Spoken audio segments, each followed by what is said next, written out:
This video covers leopard crawling, which takes the exact same pattern as baby crawl and applies a strength component to it. Our rules are the same: head up, jaw closed, maintain your diaphragmatic breathing through your nose, and move in a contralateral pattern, meaning opposite arm and leg moving at the same time. The knees got to stay close to the floor and in line with your hands. That's what makes it a leopard crawl. In this next part, you're going to see a forward and backwards movement of the leopard crawl.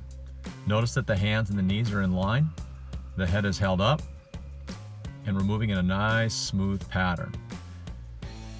Once you understand this pattern, now we can just apply this to sideways crawling, and in this case here, axial crawling. Make sure you move the eyes and the head in the direction that you want to move.